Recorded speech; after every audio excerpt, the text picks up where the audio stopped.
Hello students. आज की class हमारी रियल नंबर की क्लास सेकंड होने वाली है। जिस भी बच्चे ने फर्स्ट क्लास नहीं देखा है तो आपको वीडियो के डिस्क्रिप्शन में उसका लिंक मिल जाएगा, आप वहाँ से पहले वो वीडियो भी देख सकते हैं। तो हम लोग ये क्लास स्टार्ट करते हैं। तो आज हम लोग कुछ थ्योरम्स पढ़ेंगे। तो हमारा पहला थ्योरम है जो number and with zero log. इसको समझने के लिए हम एक एग्ज़ाम्पल से पहले समझेंगे। मान लीजिए कि आपके पास एक लॉकर है, ठीक है। अब उस लॉकर को आपको खोलना है। तो आपको लॉकर को खोलना है तो आपको इस टाइप से ही खुलेगा। वो लॉकर का जो लॉक नंबर है उस नंबर में उसके फैक्टराइजेशन में 2 और 5 दोनों होना चाहिए, तभी वो लॉकर खुलेगा, ठीक है। हम लोग इस टॉपिक में इसी के रिलेटेड पढ़ेंगे। मान लीजिए कि आपके पास एक नंबर है, रुक जाइए 1 मिनट। मान लीजिए आपके पास एक नंबर है 4 टू द पावर n, ठीक है। अब इस नंबर को हम लोग चेक करेंगे कि इस नंबर से हमारा ये लॉक खुल पाएगा या नहीं, ठीक है। तो अगर आप लोग इसमें देख रहे होंगे 4 को आप फैक्टराइज करेंगे तो 2 into two to the power n आएगा। मतलब इस नंबर में आपका 2 आ रहा है बट 5 नहीं आ रहा है, तो हम लोग इस लॉक को खोल नहीं पाएंगे, ठीक है। तो यहाँ से आप देखो कि ये जो लॉक होगा ये खुल नहीं पाएगा। हम लोग अब दूसरा एग्जांपल देखते हैं, 110 टू द पावर n। अच्छा, अगर आप 110 को फैक्टराइज करते हो, यहाँ पे आप 110 को फैक्टराइज करो, 2 55 5 11। तो आप इसमें देख रहे हैं क्या है टर्म, आपके पास 2 भी है और 5 भी है। मतलब ये टर्म से क्या हो जाएगा, हमारा वॉल्ट खुल जाएगा।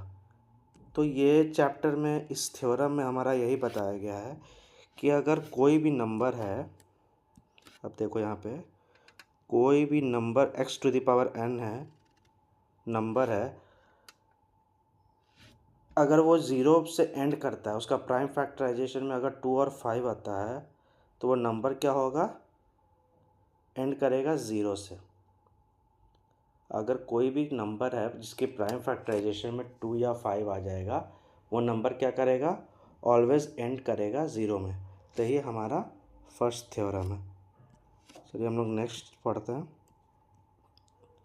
नेक्स्ट थ्योरम है हमारा अनपैकिंग कंपोजिट्स। इसमें क्या पढ़ना है हमें कि अगर आपको इस फॉर्मेट में कोई नंबर दिया हुआ है, ठीक है, इस फॉर्मेट में कोई नंबर दिया है तो आपको फाइंड आउट करना पड़ेगा कि एक्चुअली में ये प्राइम नंबर है या फिर कंपोजिट नंबर है। इस तरह से अगर दिया है तो आपको तो फाइंड कर नहीं पाएंगे, इस नंबर को पता चल नहीं पा रहा है यहाँ पे कि आपको ये प्राइम नंबर है या फिर कंपोजिट नंबर है। तो इसको क्या करना पड़ेगा, हमें सॉल्व करना पड़ेगा। तो इस नंबर में आप देखिए, यहाँ पे हम सबसे पहले क्या करेंगे, 7 को कॉमन ले लिया, 7 कॉमन ले लेंगे तो 3 इंटू 5 प्लस 1 बचेगा ये टर्म। अगर 15 प्लस 1 करेंगे तो ये 16 बचेगा। यहाँ पे 16 का अगर प्राइम फैक्टराइजेशन करते हैं तो आपका 2 into two into two into two 4 times ये वैल्यू आती है। तो इस नंबर का अगर आप यहाँ से देखिए, इस नंबर का अगर आप पूरी तरह से प्राइम फैक्टराइज करते हो या फिर तोड़ के लिख देते हैं तो हमारा ये फॉर्म में वैल्यू आ जाती है। तो यहाँ पे हम लोग क्या देख रहे हैं कि इस नंबर का जो प्राइम फैक्टराइजेशन है वो मोर देन 2 फैक्टर है। तो अगर किसी भी नंबर का फैक्टर 2 से ज़्यादा हो जाता है तो हम लोग को पता है वो नंबर क्या होता है, कंपोजिट होता है। तो मतलब इस वैल्यू को हम लोग क्या लिख सकते हैं, ये एक कंपोजिट नंबर है, ठीक है यहाँ तक। चलिए नेक्स्ट स्लाइड में चलते हैं। अब आता है कि हमारा इरेशनैलिटी प्रूफ करना है किसी नंबर को। तो अब हम इरेशनैलिटी कैसे प्रूफ करेंगे, मान लीजिए कि आपके पास कोई नंबर है √2, तो √2 को प्रूफ करना है तो उससे पहले हम लोग क्या करेंगे, उसका प्री रिक्विजिट होता है कि इरेशनैलिटी को हमको प्रूफ करने के लिए पहले आपको ये पढ़ना पड़ेगा कि उसका प्री रिक्विजिट मतलब उसके पहले आपको क्या प्रूफ करना चाहिए। अगर ये आपको पता चल जाएगा तो आपके थ्योरम में प्रूफ करने में √2 की वैल्यू या फिर कोई भी इरेशनैलिटी प्रूफ करने में बहुत ज़्यादा हेल्प होगी। तो सबसे पहले हम लोग समझते हैं यहाँ पे कि मान लीजिए कि आपके पास एक प्राइम नंबर p है। यहाँ से देखिए, मान लीजिए आपके पास एक प्राइम नंबर p है ठीक है। p जो है वो डिवाइड a स्क्वायर, p यहाँ देखिए p डिवाइड्स a स्क्वायर। मान लीजिए एक एग्जांपल लेते हैं, p की वैल्यू आपके पास 3 है, ठीक है। a की वैल्यू हम लोगों ने 9 मान लिया, ठीक है। a स्क्वायर यहाँ से कितना हो जाएगा, 81 हो जाएगा। अब यहाँ पे आप देख लो कि जो p है वो कम्प्लीटली डिवाइड होगा 81 से, मतलब 3 जो है कम्प्लीटली डिवाइड हो जाएगा 81 से, ठीक है। यहाँ पे यही बोल रहा है कि p डिवाइड्स a स्क्वायर, तो अगर p a स्क्वायर से कम्प्लीटली डिवाइड हो रहा है तो p ऑलवेज a से भी डिवाइड होगा ही होगा। यहाँ पे आप देखो, आप यहाँ से देखो a जो है कम्प्लीटली डिविजिबल है p से, मतलब कि 9 जो है कम्प्लीटली डिविजिबल है, 9 जो है कम्प्लीटली डिविजिबल है 3 से। उसी तरह a स्क्वायर 81 भी क्या है, कम्प्लीटली डिविजिबल है 3 से। तो हमारा ये थ्योरम यही बताता है कि अगर कोई प्राइम a प्राइम है, जैसे यहाँ पे हमने लिया है इफ़ अ प्राइम p, हमने एक प्राइम नंबर p लिया है, p को 3 एक प्राइम नंबर है, is a factor of a square. 3 क्या है, फैक्टर है हमारा a स्क्वायर का, मतलब 81 का फैक्टर है। तो it must be one of the original primes due to unique fundamental theorem, therefore it perfectly divides a। तो ये क्या बताता है कि अगर कोई नंबर है आपका p, वो फैक्टर है a स्क्वायर का, तो वो फैक्टर किसका होगा, a का भी फैक्टर होगा। ये हमने प्रूव भी कर दिया यहाँ पे। तो अगर ये आप समझ गए हैं तो आप आसानी से अब किसी भी थ्योरम को, किसी भी रूट रेशनल वैल्यू को प्रूव कर सकते हैं। सो नेक्स्ट स्लाइड में हम लोग यही जानेंगे कि हम लोग कैसे किसी भी इरेशनल नंबर को प्रूव करें। मान लीजिए हमारा एक इरेशनल नंबर है √3। अब हमें ये √3 को प्रूव करना है इरेशनल नंबर। सो यहाँ पे आप जितने भी आप जिस टाइप से यहाँ पे लिखा हुआ है, आपको अपने फाइनल एग्ज़ाम में बिल्कुल ऐसे ही लिखना है, तभी आपको फुल नंबर आएंगे फाइनल्स में। चलिए हम लोग इसको प्रूव करते हैं। सबसे पहले आप देखिए कि √3 को इरेशनल प्रूव करना है, तो हम लोग क्या करेंगे, √3 को रेशनल नंबर मान लेंगे। तो अगर रेशनल नंबर मान लेंगे तो हम लोग उसको किसी भी नंबर को रेशनल नंबर मान लेते हैं, तो उसे हम क्या करते हैं, p/q फॉर्म में लिख सकते हैं। तो √3 को हमने a/b के फॉर्म में लिख लिया, ठीक है। a और b हमारे क्या है, को प्राइम है, मतलब कि इनमें कोई भी एक्स्ट्रा नंबर नहीं होगा। इसमें आप रेशियो जो होगा बिल्कुल दोनों a भी प्राइम नंबर होंगे, b भी प्राइम नंबर होंगे। तो यहाँ पे क्या करेंगे, दोनों साइड को हम लोग स्क्वायर कर दिए। स्क्वायर करने के बाद ये हमारे पास a square is equal to 3b square, ये आ गया, ठीक है। अब यहाँ पे आने के बाद क्या करेंगे हम लोग, यहाँ से आप एक चीज़ देख लो कि a स्क्वायर जो है is equal to 3b square है, मतलब कि क्या है, a स्क्वायर डिविजिबल होगा 3 से, क्योंकि 3 का मल्टीपल है, ठीक है। तो हम लोगों ने क्या पढ़ा था कि अगर, अब इससे पहले स्लाइड में हमने क्या पढ़ा था कि p अगर एक प्राइम नंबर है तो वो a स्क्वायर से अगर डिविजिबल है तो p जो होगा वो a से भी डिविजिबल होगा। सो उसी तरह से अगर आप यहाँ पे देखेंगे कि if a is a prime number, ठीक है, p divides n square then p divides n। Same चीज़ है यहाँ पे, अगर हम लोग क्या करते हैं, इफ़ a सब प्राइम नंबर p डिवाइड कर रहा है n स्क्वायर को, तो p डिवाइड करेगा n को, ठीक है। तो 3 क्या करेगा, मस्ट ऑल्सो डिवाइड a। अगर a स्क्वायर डिविजिबल बाई 3 है तो फिर a भी डिविजिबल बाई 3 होगा, ठीक है। सब हम लोग क्या करेंगे, a को हम लोग क्या किए, a अगर 3 से डिविजिबल है तो हमें कुछ पता नहीं है कि a कितने टाइम्स 3 है, तो हमने क्या किया, एक वैल्यू ले लिया a is equal to 3c यहाँ पे फॉर सम इंटीजर c के लिए।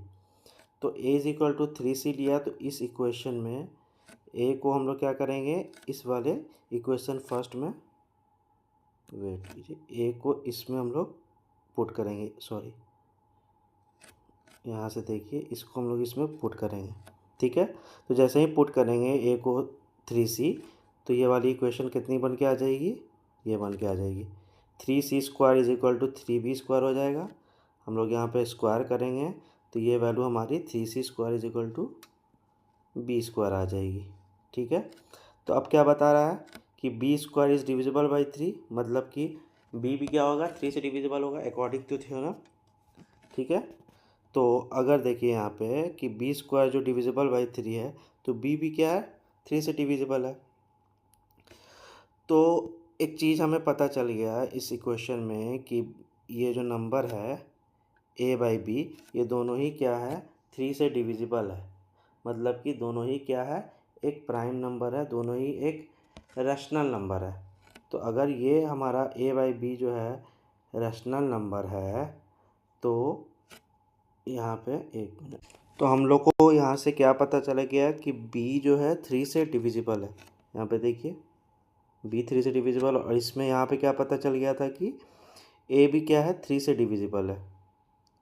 ठीक है, इस वाले इक्वेशन से यहाँ पे देखिए ये, तो हम लोग को एक चीज़ पता चल गया है कि ए भी 3 से डिविजिबल है, बी भी 3 से डिविजिबल है। बट हमने स्टार्टिंग में क्या माना था कि ए और बी क्या है, को प्राइम है, मतलब कि दोनों ही एक प्राइम नंबर है, दोनों के आपस में बीच में कोई भी कॉमन टर्म नहीं है। मतलब हम लोग को लेकिन पता चल गया कि ए भी 3 से डिविजिबल है, बी भी 3 से डिविजिबल है। तो ये क्या कर रहा है, हमारे जो भी हमने एजम्पशन किया था उसको कॉन्ट्राडिक्ट कर रहा है। यहाँ पे आप देख लो, ए और बी दोनों ही क्या है, 3 से डिविजिबल है, यही हमारा कॉन्ट्राडिक्ट कर रहा है। तो हम लोग क्या कह सकते हैं कि जो हमारा हमने एजम्पशन किया था कि √3 एक रैशनल नंबर है, वो गलत हो चुका है, और √3 को हम लोग क्या कह सकते हैं, इर्रेशनल नंबर कह सकते हैं। ठीक है, यहाँ से प्रूव हो चुका है ये। तो आपको अगर आपके फाइनल एग्ज़ाम में पूरी तरह से मार्क्स चाहिए तो आपको इस टाइप से ही लिखना होगा। अब हमारा नेक्स्ट स्लाइड आता है, आपको ये भी प्रूफ करने के लिए आता है बहुत सारे टाइम कि 2 + √5 √3 को इरेशनल प्रूफ कीजिए। तो बिल्कुल सेम प्रोसेस से ही हम लोग इसको भी करेंगे। सबसे पहले क्या करेंगे, हम लोग इसको एक रैशनल नंबर मान लेंगे p/q फॉर्म में। आप क्या करेंगे, इसको रैशनल नंबर मान लीजिए। हमने यहाँ पे रैशनल नंबर मान लिया है। उसके बाद इस टर्म को इधर ले जाएंगे और रूट के वैल्यू को इधर रखेंगे बस। ठीक है, √3 को इधर रखा, बाकी p/q -2 हो जाएगा। उसको आप एलसीएम लेके करेंगे तो ये फॉर्म में आ जाएगा। तो आप ये एक चीज़ देख लो, फिर से हम लोग क्या किया, यहाँ पे √3 की वैल्यू आ गई। तो जिस तरह से हमने √3 को प्रूव किया था एक इरेशनल नंबर है, वो सारे प्रोसेस इस यहाँ पे भी आपको करने होंगे। उसके बाद ये प्रोसेस पूरा ये हमारा जो है 2 + 5 √3 इरेशनल प्रूव हो जाएगा। ये सारा प्रोसेस बिल्कुल सेम है जैसे आपने √3 को प्रूव किया है।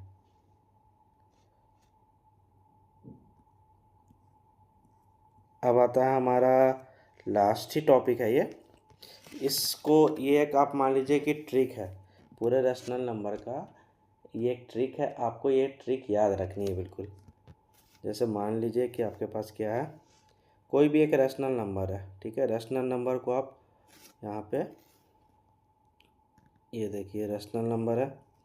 रैशनल नंबर को आप प्लस करो, माइनस करो, मल्टीप्लाई करो, डिवाइड करो किसी और रैशनल नंबर से, तो वो ऑलवेज़ क्या आएगा, रैशनल नंबर आएगा। मान लीजिए कि 2/3 एक वैल्यू आपकी है, एक रैशनल नंबर है, उसको आपने मल्टीप्लाई किया 4 से, तो वो क्या देगी, 8/3 वैल्यू देगी। वो ऑलवेज़ क्या देगी, रैशनल नंबर देगी। उसी तरह से अगर आप एक रैशनल नंबर को यहाँ पे देख लीजिए, रैशनल नंबर को ऐड करते हो, मल्टीप्लाई करते हो, डिवाइड करो या माइनस करो एक इर्रेशनल नंबर से, तो वो क्या देगी, हमेशा इर्रेशनल वैल्यू देगी। अगर आप 2 को √3 से मल्टीप्लाई करते हो, एग्जांपल के लिए आप यहाँ पे समझिए, एक रैशनल नंबर हमारा 2/3 मान लिया हमने, और इसको √3 से मल्टीप्लाई कर दिया। ठीक है, तो ये क्या वैल्यू देगी हमारी, 2√3/3। ये क्या है, एक इरेशनल नंबर है। तो किसी भी रैशनल नंबर को अगर आप इरेशनल नंबर से ऐड करते हो या मल्टीप्लाई करते हो या कोई भी ऑपरेशन लगाते हो, तो वो क्या देगी, हमेशा इरेशनल वैल्यू देगी। अब एक लास्ट केस है, इरेशनल नंबर को आप इरेशनल से अगर मल्टीप्लाई डिवाइड करते हो तो क्या केस आएगी। तो इस केस में हम लोग क्या करते हैं, इस केस में हमें पता नहीं चलेगा कि वेदर वो रैशनल आएगा या फिर इरेशनल आएगा। तो इसमें आपको क्या करना होगा, पूरे प्रोसेस को लास्ट तक सॉल्व करना होगा। उसके बाद जो लास्ट की वैल्यू आएगी उससे पता चल पाएगा कि वो इरेशनल है या फिर रैशनल है। अब मान लीजिए कि हमारे पास एक वैल्यू है, यहाँ पे ये 245 नहीं है, 24√5 होगी। यहाँ पे हम सॉल्व करते हैं। 24√5 प्लस 3√10 डिवाइडेड बाई 2√5। अच्छा, ये आपको देखने में लग रहा होगा कि ये बिल्कुल क्या है, एक इर्रेशनल नंबर है, लेकिन कभी भी आपको ये डायरेक्ट इर्रेशनल नंबर नहीं लिखना है। आपको क्या करना है, इसको पहले पूरी तरह से सिंप्लीफाई करना है, उसके बाद फाइंड आउट करना है फाइनल रिज़ल्ट कि वो एक्चुअली में इर्रेशनल नंबर है या फिर रैशनल नंबर है। चलिए इसको हम लोग सॉल्व करते हैं। तो 24√5 डिवाइडेड बाई 2√5 हो जाएगी ये वैल्यू, प्लस 3√20 को आप लिख सकते हो √4 इंटू √5, ठीक है। और ये कितनी है, 2√5। तो √5 से √5 कट जाएगा, √4 की वैल्यू 2 होती है, तो यहाँ से ये कट जाएगा, √5 से ये √5 कट जाएगा, और ये 12 टाइम्स कट जाएगा। तो आप यहाँ पे देखो क्या आ गया वैल्यू, 12 प्लस 3, ये क्या आ गया, 15 आ गया। तो हमें क्या लग रहा था, ये हमें तो लग रहा था भाई कि ये क्या है, एक इर्रेशनल नंबर है, लेकिन जब हमने पूरी तरह से फैक्टराइज किया, तो पूरी तरह से इसको सॉल्व किया, सिंप्लीफाइड करने के बाद हमारे पास क्या आ गया, रिज़ल्ट 15 आ गई। सो ये हमारी फाइनल आंसर आ गई। तो अगर आप कभी भी देखते हो दो इर्रेशनल नंबर के बीच में कोई अगर ऑपरेशन है, तो उसको पहले एक सिंप्लीफाइड फॉर्म में लिखिए, उसके बाद ही एंड रिज़ल्ट पे पहुंचेंगे हम लोग, ठीक है। अब यहाँ से हमारा लास्ट स्लाइड है ये एक चिट कोड टाइप का आप समझ लीजिए कि पूरे रियल नंबर्स का ये एक समरी है। अगर ये आपको याद हो जाता है तो आपको कोई भी क्वेश्चंस जो रियल नंबर में आते हैं वो बिल्कुल ही सॉल्व हो जाएंगे। सबसे पहले केस क्या है, ज़ीरो लॉग, जो हम लोगों ने इस क्लास में पढ़ा कि ज़ीरो लॉग, कोई भी नंबर अगर ज़ीरो से एंड करता है, जैसे कि हम लोगों ने लॉकर वाले केस में पढ़ा है कि अगर ज़ीरो पे एंड करता है तो उसका जो प्राइम फैक्टर होगा 2 और 5 एनीओ होना चाहिए, तभी वो ज़ीरो पे एंड करेगा। ये फर्स्ट केस है हमारा। उसी तरह हमारा क्या है, ये हम लोगों ने फर्स्ट क्लास में पढ़ा था, LCM into SCF is product of two number. और ये भी हमने पढ़ा था कि LCM, अगर हम लोग कोई भी नंबर, अगर दो नंबर के बीच का अगर LCM निकालना है तो LCM क्या होता है, लोएस्ट कॉमन फैक्टर। लेकिन लोएस्ट ना चुन के हमें क्या करना है, हाईएस्ट वैल्यू को फाइंड आउट करना है, हाईएस्ट पावर को, ठीक है। हाईएस्ट पावर को पहले दो नंबर के बीच का कॉमन देख लेना है वैल्यू, और उसमें जो हाईएस्ट पावर होगा उसको लिख लेना है।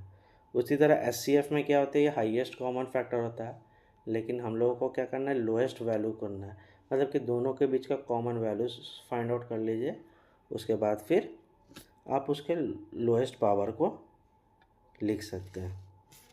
ये SCF फाइंड आउट करने की है। उसी तरह से हमारा एक और last topic, last division and remainder method है। जब हम लोगों ने पता किया था फर्स्ट क्लास में कि अगर किसी भी इस प्रॉब्लम में रिमाइंडर दिया हुआ है तो उसमें क्या करना है, हमें उस रिमाइंडर वैल्यू को पहले उसके एक्चुअल वैल्यू पे माइनस करना है, उसके बाद फिर उसका SCF निकालना है। तो ये हमारी दोनों क्लासेस में रियल नंबर कंप्लीट होती है। तो नेक्स्ट क्लास में हम लोग रियल नंबर के जितने भी अच्छे क्वेश्चंस हैं जो कि आपके एक्सरसाइज NCERT में दिए हुए हैं वो करेंगे, और लास्ट के 3-4 ईयर में आपके फाइनल एग्ज़ाम में जो अच्छे रियल नंबर के क्वेश्चन आए हुए हैं वो सॉल्व करेंगे। सो आप लोग यहाँ से सब कुछ देख लीजिए और इस चैनल को सब्सक्राइब कर लीजिए और लाइक कीजिए, ताकि सारे जितने भी वीडियोज़ हैं आपके नोटिफिकेशन में आते रहें।